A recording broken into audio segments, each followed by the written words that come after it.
Bonjour à toi, cher auditeur, chère auditrice. J'espère que tu vas bien. Moi, je vais bien. Merci de demander. Bienvenue dans ce 8e épisode de VDV où aujourd'hui je vais parler de quelque chose que j'ai trouvé très intéressant, puisque, comme d'habitude, hein, sur l'observation. Je l'avais annoncé dans l'épisode précédent. Alors, qu'est-ce que c'est l'observation? J'arrête, ce que je suis en train de faire, je regarde, et puis je tire des conclusions. Oui, bon, si ça se limitait qu'à ça, vous vous doutez bien que je ferais pas un épisode là-dessus. Non, j'ai suivi une série d'épisodes, très intéressants sur YouTube où, la professionnelle expliquait que, souvent quand on observe avec, des a priori. C'est pas volontaire, hein, y a pas de c'est pas du tout péjoratif ni rien, c'est juste que, bon, on a une idée et en fait, on fait rentrer l'observation, dans ce cadre que l'idée, restreint d'une certaine manière. Alors comment ça? Je vais être concrète, hein, je vais vous parler d'exemples. On est dans une crèche, l'équipe est un peu embêtée parce que, les bébés se réveillent dans le dortoir. Et elles se disent: «Ah, le souci, c'est que les moyens grands, ils font un peu de bruit quand ils jouent».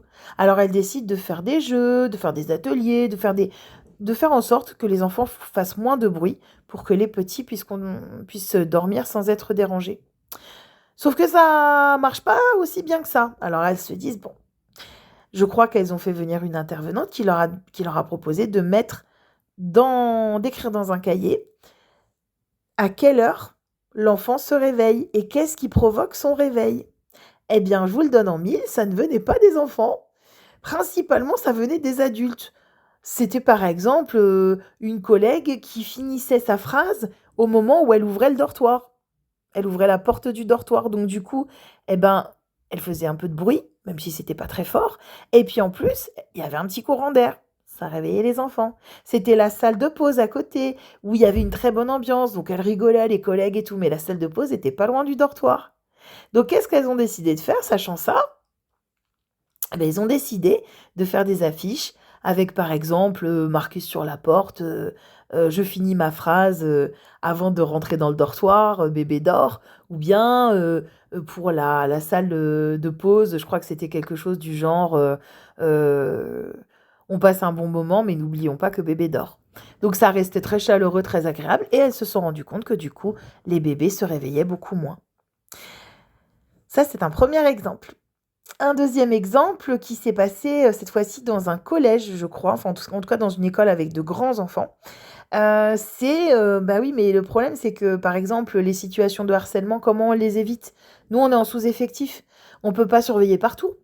Alors qu'est-ce qu'ils ont fait? Ils ont noté sur un cahier, encore une fois, à quel endroit ils étaient, à quelle heure, quel endroit ils avaient surveillé et ensuite ils ont recoupé leurs notes et ils se sont rendus compte, bah tiens, bah en fait, on surveille, on est plusieurs à surveiller le même endroit, assez souvent et il y a des endroits qui passaient complètement à la trappe.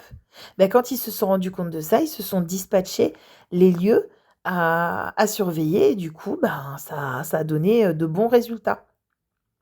Il y a aussi une possibilité, par exemple, quand un enfant fait des crises, qui se fait dans des écoles, hein, c'est de tenir un cahier où on note, les incidents qui se sont passés. Alors, avec qui?